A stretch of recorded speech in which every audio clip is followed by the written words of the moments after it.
आहोत तोंडलीचा भात। नमस्कार, आज आपण खूप छान तयार आणि करणार आहोत टेस्टी लागतो, मोकळा मोकळा होतो। त्यासाठी आपण तोंडली घेतलेली आहेत।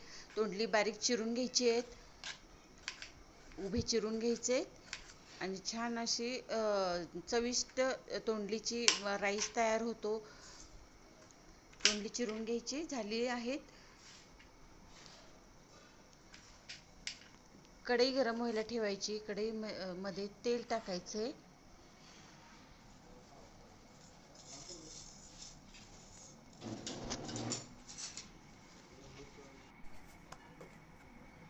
एक वाटी तांदूळ घेतले। तांदूळ बासमती आहे, धुवून घ्यायचे आहे आणि धुवून घेतल्यानंतर एक दोन शिट्टी करून घ्यायचे आहेत। मीठ घातलंय, हलवून घ्यायचंय छान मिक्स करून।